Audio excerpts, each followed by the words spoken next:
da Bíblia, Gênesis capítulo 28, a partir do versículo 10.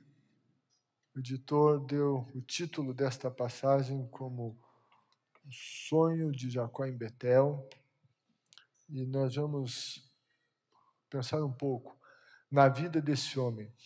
A história de Jacó, desde o seu início ao seu fim, tem muito a nos ensinar. E da família dele, todas essas coisas. E sabe, nós vemos a Bíblia é um livro honesto. Ela não conta só as coisas bonitas. Ela não conta só as coisas certinhas que aconteceram na vida dos personagens. Não, ela conta tudo. Ela conta tudo. E isso nos dá ainda mais segurança a respeito da veracidade das Escrituras.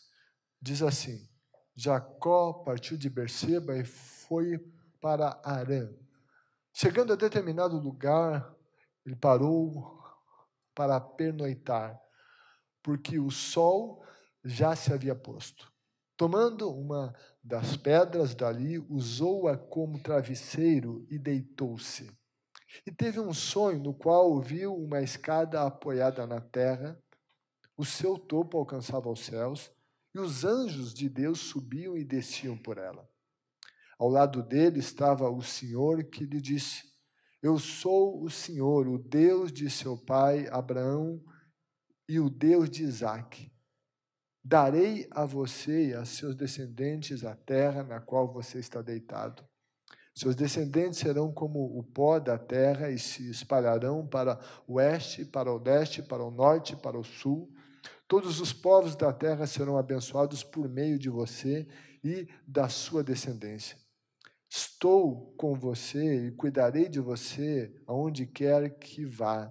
E eu o trarei de volta a esta terra. Não o deixarei enquanto não fizer o que lhe prometi. Quando Jacó acordou do sono, disse: Sem dúvida, o Senhor está nesse lugar, mas eu não sabia.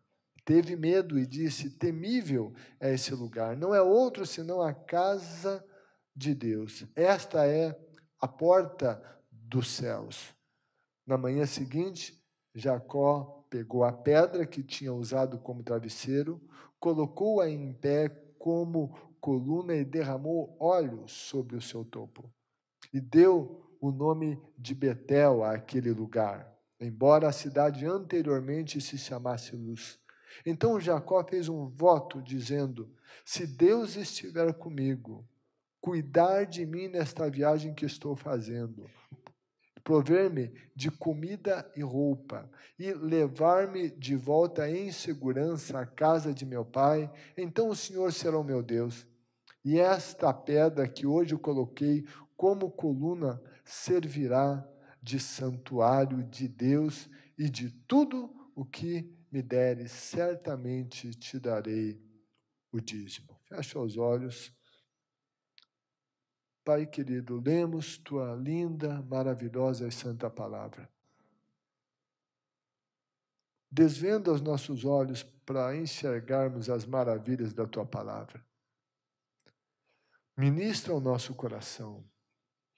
Que as lições da tua palavra calem fundo em nosso coração. Que saiamos daqui diferente de como chegamos. Ministra o nosso coração, em nome de Jesus. Amém. Amém. Você pode sentar na presença de Deus.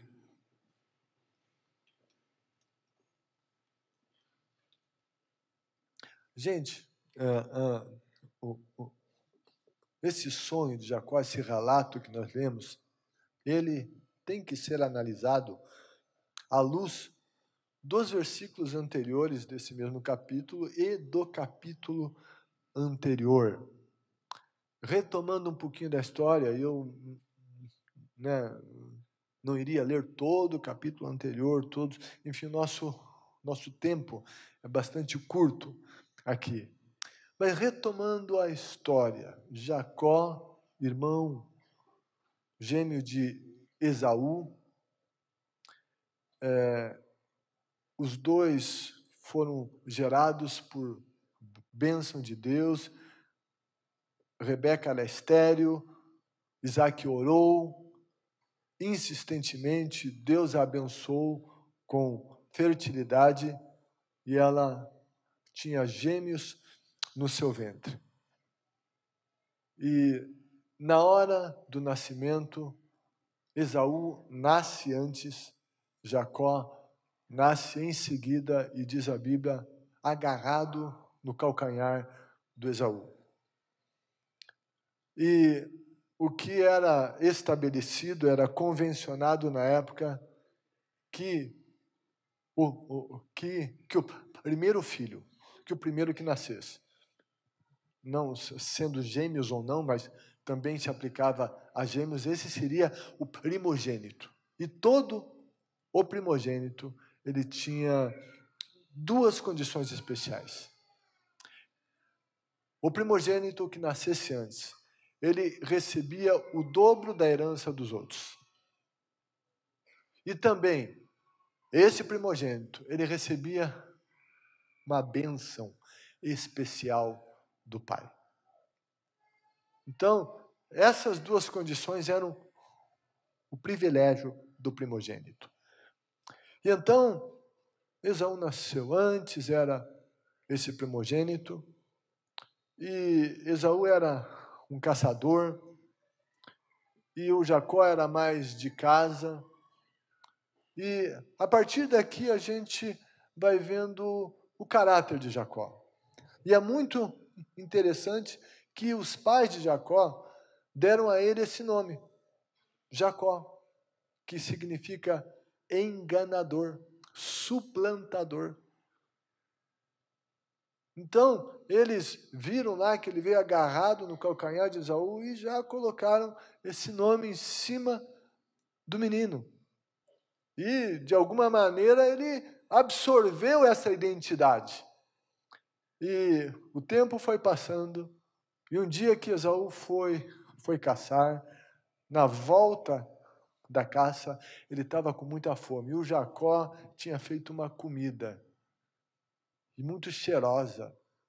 E vem ali o Esaú e diz, me dá um pouco dessa comida para mim, estou morrendo de fome.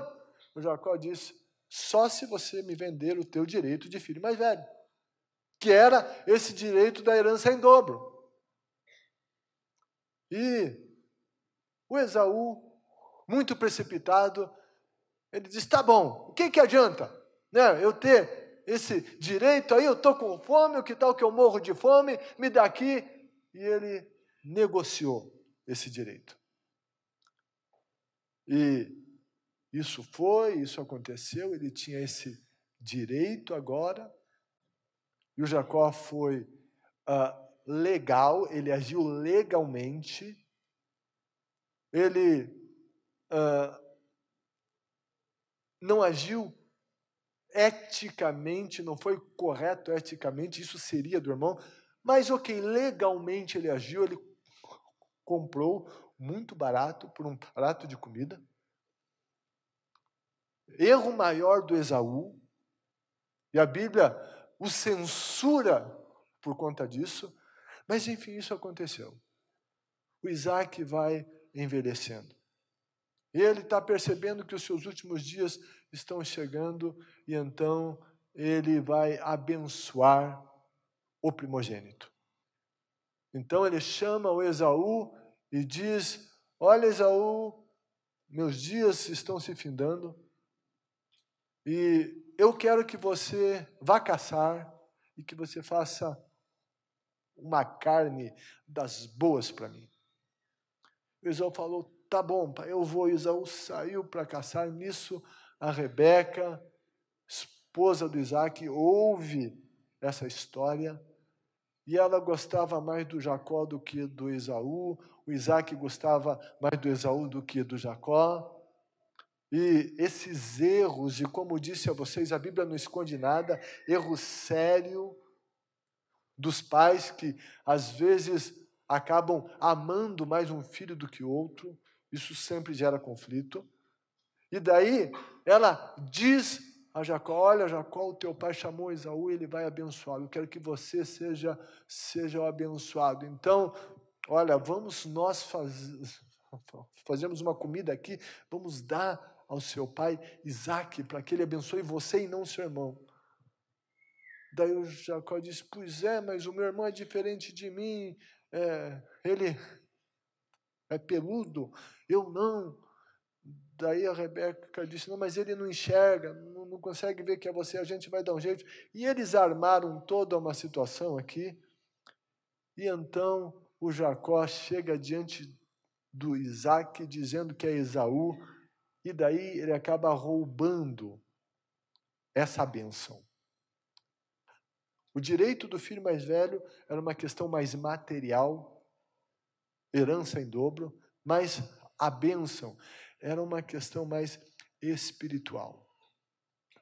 Era uma verbalização que liberaria sobre o filho algo espiritual que se manifestaria na vida dele.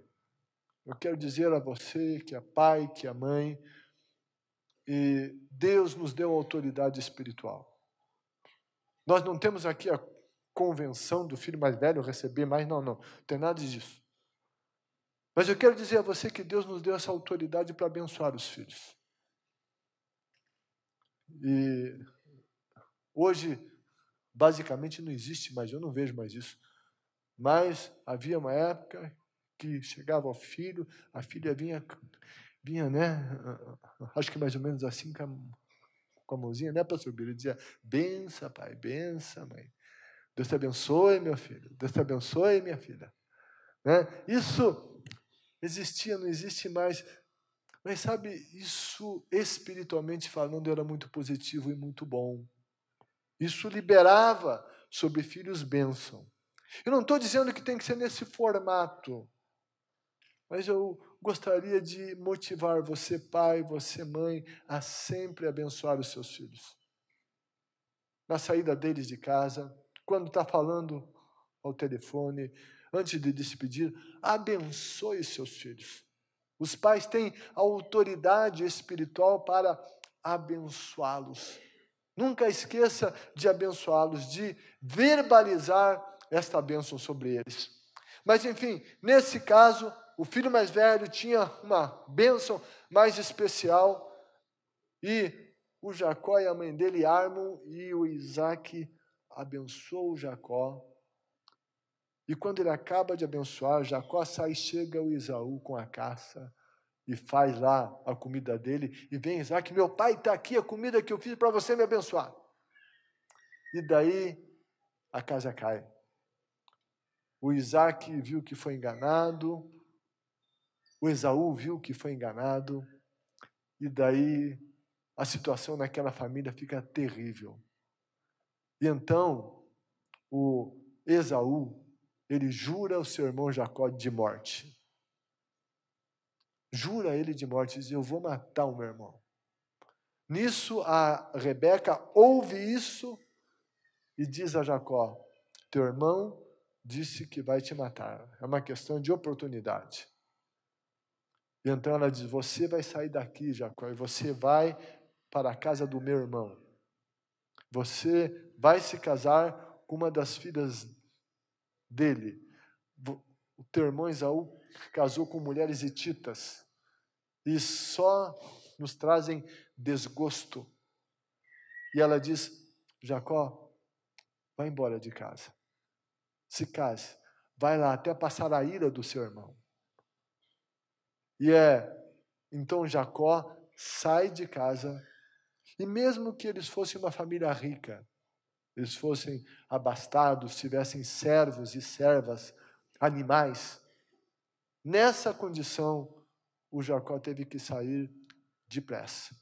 E ele, dentro do texto bíblico, isso fica bastante nítido, ele não tem ninguém com ele, nem mesmo um animal, ele está só. A caminho da casa do tio, em um deserto, e chega à noite. E ele, tudo escuro, ele precisa dormir, ele se deita numa pedra. E quando ele está dormindo, ele tem um sonho.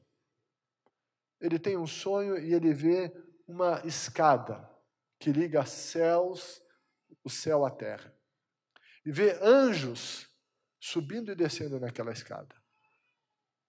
E Deus está ali. E dentro desse sonho, nesse sonho tem essa visão linda, e Deus, Ele profere ao Jacó essas palavras que a gente acabou de ler aqui. E agora, diante disso, de toda essa situação, surge uma pergunta. Como é que pode uma coisa dessa? O Jacó fez o que fez. E agora, Deus o encontra, mesmo assim. Ele enganou o pai, o irmão. Ele fez o que fez. Esse sujeito ganancioso, o enganador. Deus vem ao encontro do enganador e se revela ao enganador. E nós diríamos, isso não é justo. Como Deus pode fazer algo assim? E nós diríamos, não concordo com isso. Não é justo. Pois é, não é justiça, não foi justiça. Isso foi graça e não justiça. Foi graça. Misericórdia divina, amor divino que manifestam a graça divina. Mas eu quero dizer uma coisa a você. Eu e você também fomos alcançados com graça. Eu e você não somos assim tão diferentes de Jacó. Diz, não, eu nunca enganei ninguém, eu não engano as pessoas, eu nunca menti ao meu pai, não minto para ele. Não sei se não mente. Não sei se nunca mentiu. Mas sabe, ok, talvez a gente não faça o que o Jacó fez. Contudo, nós fazemos outras coisas. Nós temos outros pecados que têm a sua seriedade. A história da nossa vida, sim, a nossa história tem os pecados, sim. Deus encontra Jacó e a visão daquela escada. Essa escada é a ligação entre céu e terra. E essa escada é vista como um tipo de Cristo, que liga homem a Deus, céus e terra. Jesus disse, eu sou o caminho, a verdade e a vida. Ninguém vem ao Pai se não for por mim. Ninguém vai ao céu, ninguém tem comunhão com o céu, ninguém é ligado ao céu se não for por meio de Cristo. Então, essa escada é um tipo de Cristo. Deus encontrou Jacó com essa escada. Isso foi a graça divina. Deus encontrou a mim e a você. Ele veio ao nosso encontro, não com uma escada, mas colocando o seu filho em uma cruz, para morrer pelos nossos pecados.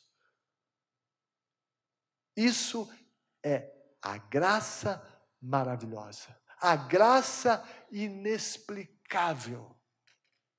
O Deus justo e santo olhando para mim e para você, com os nossos pecados, com tanta coisa errada que há na nossa vida, Deus santo, Ele se manifesta, Ele envia Jesus, Ele também coloca diante de mim, diante de você, essa escada. Esse Cristo que vem para viver em nosso meio, vem para ir à cruz, para levar os nossos pecados. Então, eu e você não podemos dizer que o que Deus fez com Jacó não foi justo. E não foi justo, foi graça.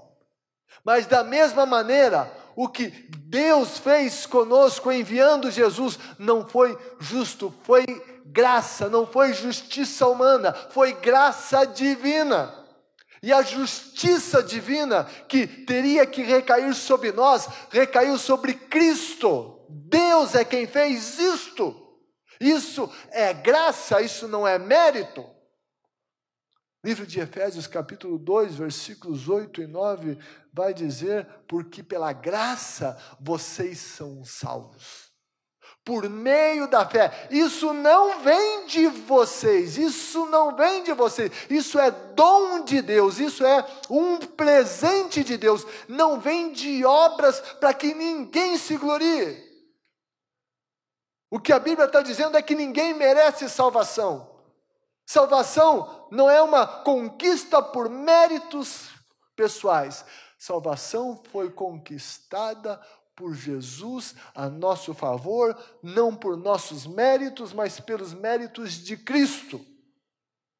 E nesse sentido, eu e você não podemos condenar ou julgar Jacó, ou melhor, não podemos censurar a ação de Deus sobre Jacó, porque eu e você também, como ele, somos pecadores. E Deus nos encontrou. Deus nos encontrou com muito mais do que uma escada, mas com a pessoa do Filho dele, que veio a esse mundo para nos resgatar.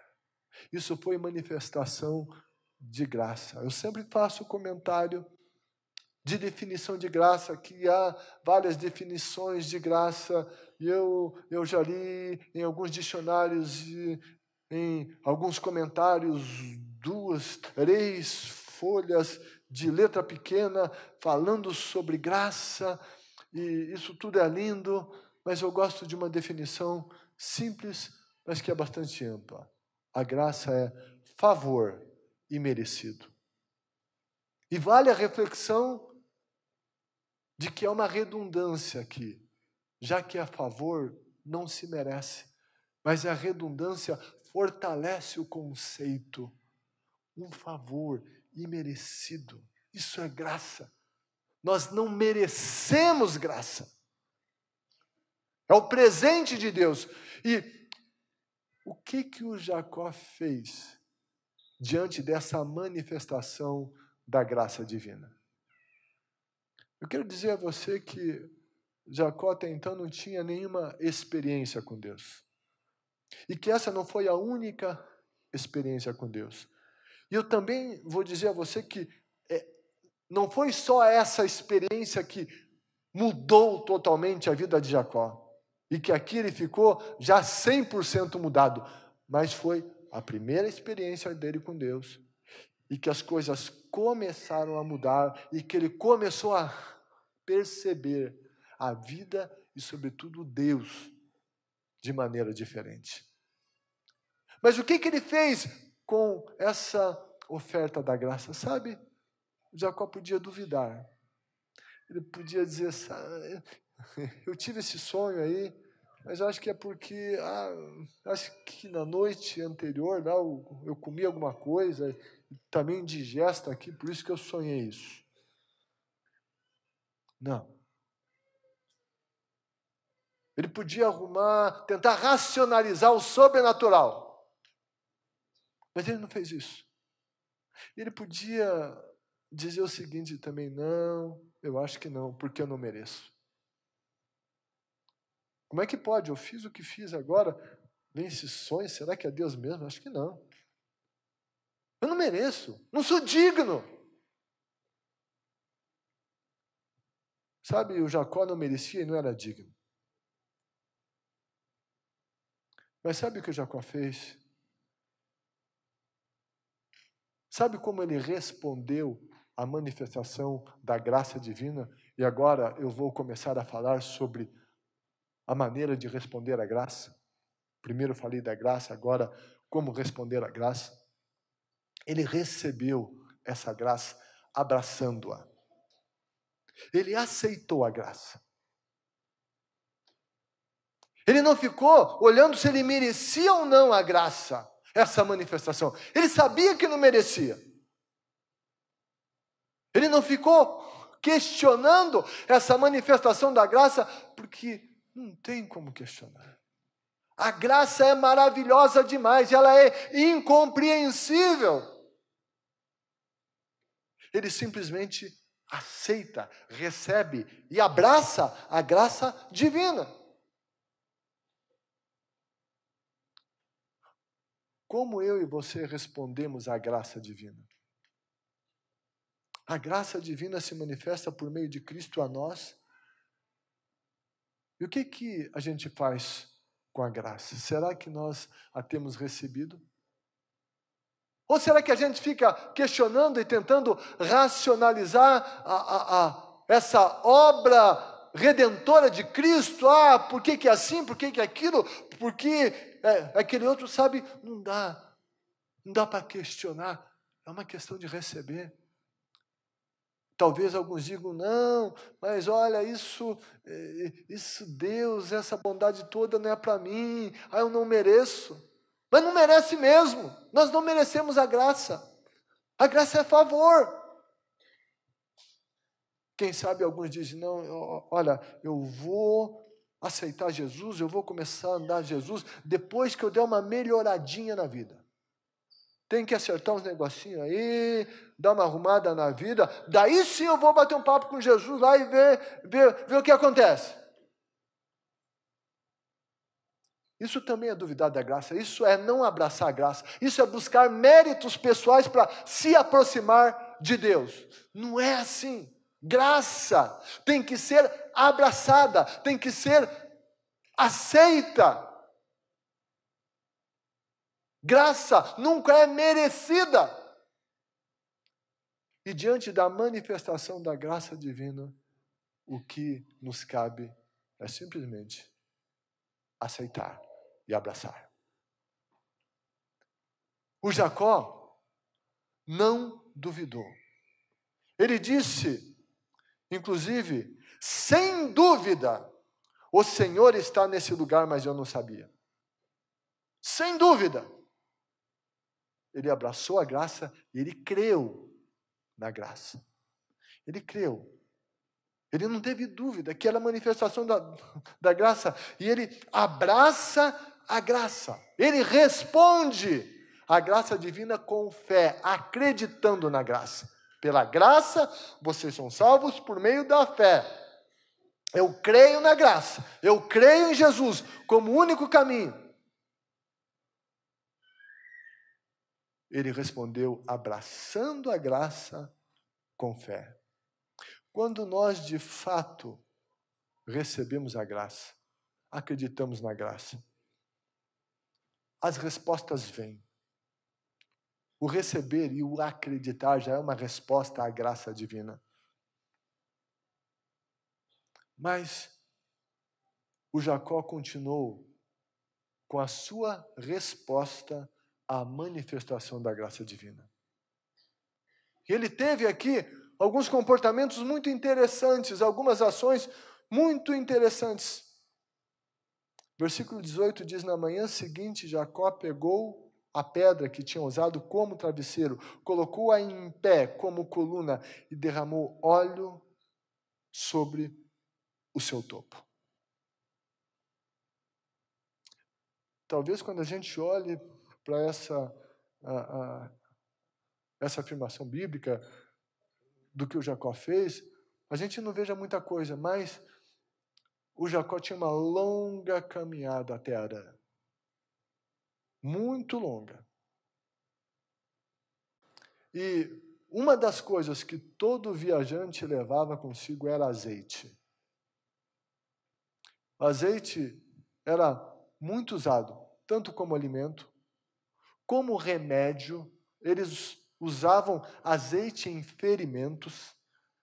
E um viajante sempre levava, pois os caminhos que eles usavam, era fácil eles se machucarem. Então, um viajante sempre levava azeite. O azeite também era um combustível para as lâmpadas.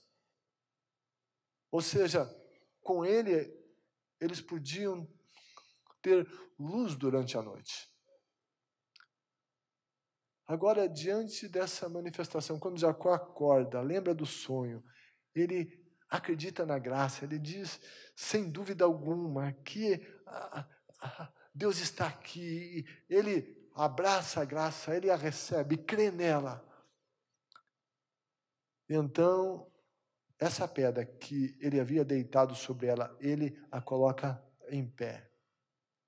Não mais na horizontal, na vertical, e a Bíblia diz que ele despeja o azeite sobre essa pedra. O azeite que era algo muito importante para um viajante. Sabe como é que o Jacó responde à graça? Ofertando o que ele tinha e, de alguma maneira, aqui também, o que ele era. Ele derrama o azeite. Ele oferta, ele cultua a Deus, dando algo que lhe era muito importante, ele derrama diante de Deus. Ele está valorizando tudo aquilo que aconteceu, ele está respondendo à graça, ofertando em tudo isso o que ele era e o que ele tinha. Rendendo a Deus, rendendo a Deus. Ele está aqui cultuando, ele responde à graça com culto a Deus. Oferecendo a Deus algo que lhe era caro e importante, ele dá a Deus. Aquele que de fato acredita na graça, que a recebe, vai responder à graça rendendo-se, ofertando, entregando-se, dando de si mesmo, de alguma maneira, a Deus. O autor, ou seja, o apóstolo Paulo, em Romanos capítulo 12, fala: rogo-vos, pois, irmãos, pelas compaixões de Deus, que vocês ofereçam o corpo de vocês em sacrifício vivo, santo e agradável a Deus, que é culto, oferta. Agora, a nossa oferta não é uma espécie de pagamento pela graça, não. Quem acha que se fizer um trabalho, fizeram um esforço, deram dinheiro,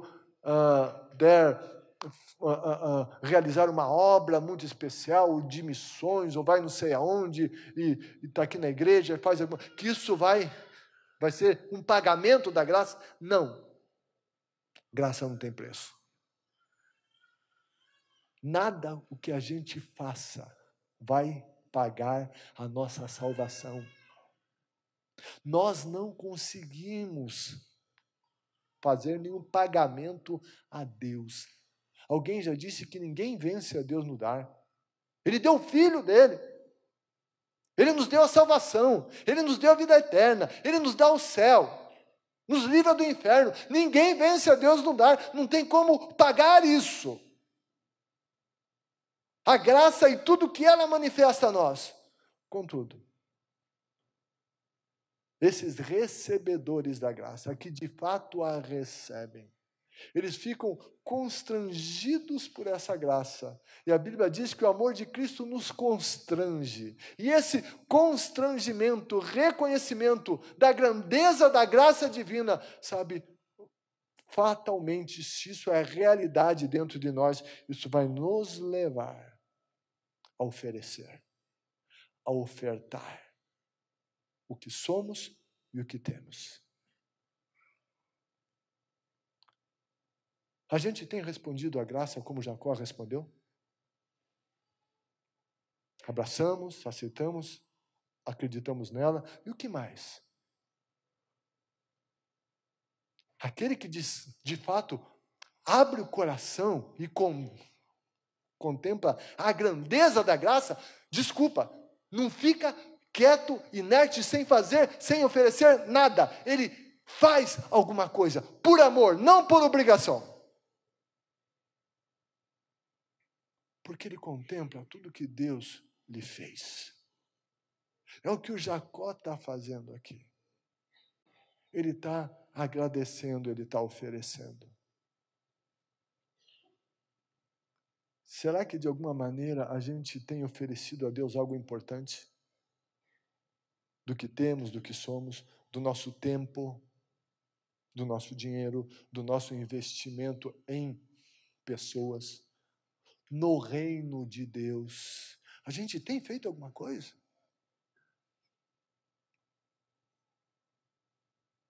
O que eu tenho feito para alcançar outros para Jesus? Será que de repente eu não estou muito acomodadinho no dia a dia na minha casa, fechadinho, dentro do meu conforto? Será que de repente eu não poderia abrir a minha casa e abrir um grupo pequeno e chamar amigos e parentes e vizinhos e pessoas que não conhecem a Deus para sentar na minha sala e eu compartilhar com eles sobre Jesus? Não, mas a vida é corrida, não, sabe? Toda semana, gente, não, estou cansado, tenho tanta coisa para fazer. Quem dá essas desculpas? Desculpa. Não valoriza a graça. Não está respondendo essa tão grande graça que Deus manifestou. Quem é alcançado pela graça e a reconhece, responde a ela. Não olha só para si, mas olha para os outros e tem o desejo de que outros também conheçam essa graça e venham a ser tocados e alcançados por ela. O Jacó assim o fez. O Jacó faz isso. E sabe o que mais ele faz? Diante desta graça, ele responde com alguns propósitos. Na hora ele responde com o que tem, ele faz o melhor que ele tinha, ele derrama óleo, ele, entre aspas, corre risco de não ter o óleo para a sua viagem, se acontecer alguma coisa, mas ele abre mão daquilo. E então ele coloca diante de Deus alguns propósitos. E é importante nós pensarmos em alguns propósitos. Essa aqui é a primeira ceia do ano, estamos no começo do ano.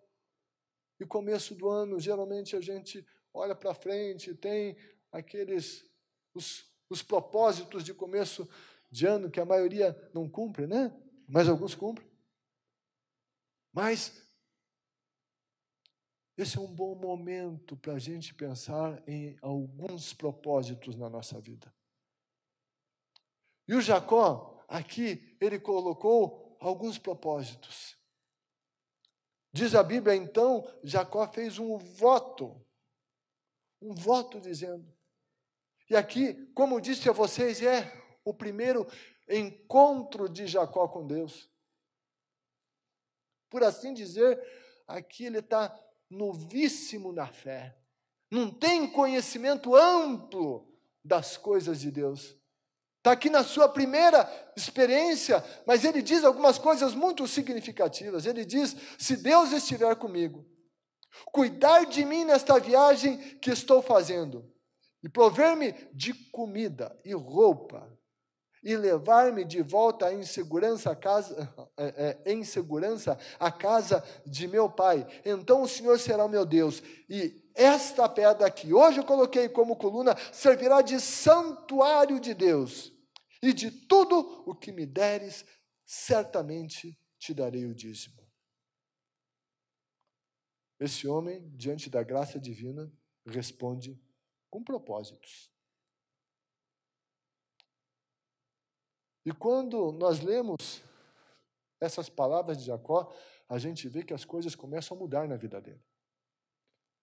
O recebimento da graça, o compromisso com essa graça, ele começa a mudar. Veja bem, ele era o enganador, o ganancioso, o suplantador, que armou toda uma situação para negociar e comprar o direito de filho mais velho do irmão. Ele pensou tudo direitinho para dar um tombo no irmão e deu.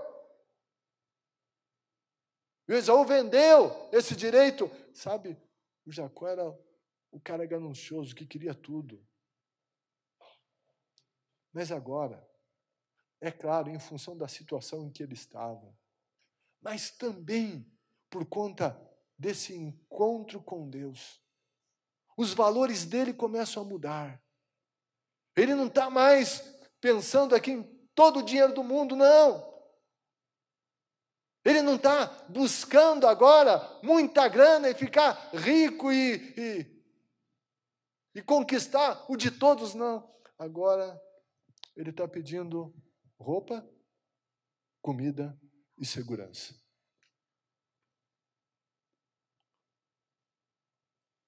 As dificuldades da vida devem nos moldar e a graça deve nos quebrantar. E isso tudo deve nos levar à mudança de valores. A ganância do Jacó começa a ser quebrada. Os valores começam a ser quebrados, ou seja, mudados. O mais importante agora é a vida. E mais importante agora é esse Deus que o encontrou. Ele diz: o Senhor será o meu Deus. Ele coloca Deus em primeiro lugar. Não os seus interesses, não o bolso dele, mas Deus é o primeiro lugar. Mudança de vida, mudança de valores. O Senhor será o meu Deus, e Yahvé vai ser o meu Deus. Esse Deus Criador, o Eterno, será o meu Deus. Eu não vou ser mais o meu Deus, o dinheiro não vai mais ser o meu Deus. Ele será o meu Deus. Os valores espirituais em primeiro lugar. Jesus disse: busquem em primeiro lugar o reino de Deus e a sua justiça, e as demais coisas virão por acréscimo. Deus em primeiro lugar. Reino de Deus em primeiro lugar. Não o meu reino, não a minha vida, mas Deus em primeiro. O reino de Deus antes do que eu. Investimento no reino. E é o que a Bíblia ensina, antes do que investimento em mim. Deus fala por meio do profeta Ageu, censurando que o povo queria construir as suas casas e deixava a casa de Deus em ruínas. No que a gente está pensando antes, em Deus ou em nós? No reino dele ou no nosso reino? Jesus disse que se nós pensarmos em primeiro lugar no reino dele, ele vai cuidar das nossas coisas, as nossas necessidades serão supridas, essas outras coisas virão por acréscimo. E essa mudança de valores começa a acontecer agora na vida do Jacó. Ele responde à graça, mudando os seus valores, colocando Deus em primeiro lugar, colocando as coisas em uma ordem de prioridades corretas. Uma camisa, né? Veja, essa aqui não dá. Hoje de manhã eu usei exemplo, né? Mas essa aqui não dá. Hoje de manhã eu estava com uma camisa, com gravata, esses botões. Qual que é o exemplo que eu usei? Se o primeiro botão fosse colocado na casa errada, o que ia acontecer com todos os outros botões? Todos entrariam em casas erradas. E a camisa ia ficar feia e torta. É assim, quando Deus não é o primeiro lugar, as coisas começam erradas e a continuidade delas será errada. Deus precisa ser o primeiro. Que esse ano e que por toda a vida tenhamos o propósito de ter Deus em primeiro lugar. A Bíblia diz que ele precisa ser o primeiro, diz amar a Deus sobre todas as coisas. Ele em primeiro. Reino dele em primeiro, não o nosso. Quando Deus é o primeiro, essa é a ordem de prioridades correta. A vida vai se alinhando, ela vai se ajustando. E é isso que o Jacó está fazendo, está colocando o primeiro botão na casa certa agora. para que a vida dele comece a se alinhar. Ele começa, então, a valorizar culto a Deus. Ele diz: e esta pedra que hoje coloquei como coluna servirá de santuário de Deus. Santuário de Deus fala de culto a Deus, lugar de culto a Deus. Culto a Deus tem que ser uma prioridade. E tem que estar em nosso propósito entre as prioridades. Culto a Deus, santuário de Deus. Que nesse ano eu e você valorizemos toda ação de culto a Deus. Culto na igreja, culto congregado. Nada menos do que, no mínimo, uma vez na semana na igreja. Culto a Deus, sabe, não dá para deixar de ler a palavra de Deus. Culto a Deus. Ações de culto. O Jacó muda. Ele fala de santuário de Deus. A cabeça do cara muda. Diante da graça, ele responde à graça, valorizando o culto. Aquele que diz que não tem tempo para culto, não tem tempo para Deus, e alguém já disse que aquele que diz que não tem tempo para Deus vive perdendo tempo. Culto tem que ser prioridade. Cuidado com essa conversa aí de fora de que isso não é importante. Ele cultua a Deus. E daí ele diz: de tudo quanto me deres, certamente te darei o dízimo. De tudo que me deres, certamente eu te darei o dízimo. Nesse tempo não havia uma ordenança específica e uma lei que normatizasse o dízimo. E a origem do dízimo começa nisso, nessa consciência de culto a Deus, de honrar a Deus, de valorizar Deus. Essa é a essência do dízimo, está aqui antes da lei, para aqueles que dizem que dízimo é coisa da lei, está lá antes. Dízimo é antes, durante e depois. Ele faz o propósito de entregar o dízimo de tudo. Isso tem como objetivo culto a Deus. Isso não está na Bíblia, mas eu fico imaginando, e se o Jacó não fez isso consciente, esse é um fato que contribui quando a gente abre mão, a gente devolve o que é de Deus, esses 10%. Sabe o que acontece? Ganância também vai sendo quebrada da nossa vida. O Jacó fez esse propósito. De tudo o que me deres, certamente eu te darei o dízimo. Que eu e você nunca nos furtemos também a este propósito. Quais são os propósitos que a gente tem que estabelecer nesse ano? Os propósitos dos nossos comportamentos, dos nossos hábitos. O que tem que mudar na nossa vida? Será que a gente não está gastando muito tempo lá nas redes sociais? Muito tempo com outras coisas e não com Deus? Vamos repensar os nossos investimentos. Vamos repensar os nossos valores e colocar os propósitos diante de Deus. O que a gente está fazendo com o nosso corpo, com a nossa saúde? A Bíblia diz que nós somos mordomos do nosso corpo.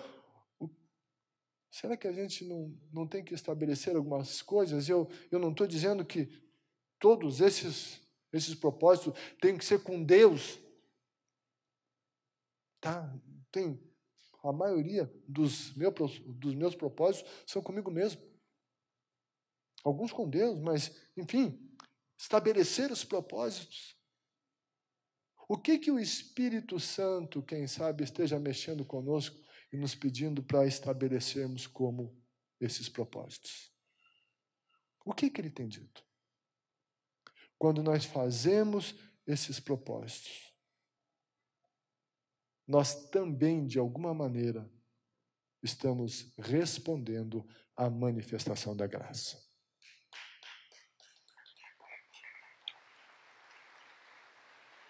respondemos a ela. Eu quero desafiar você hoje a abraçar a graça, acreditar na graça e responder a ela com fé, dando-se e dando, ofertando, consagrando-se e estabelecendo os propósitos diante de Deus.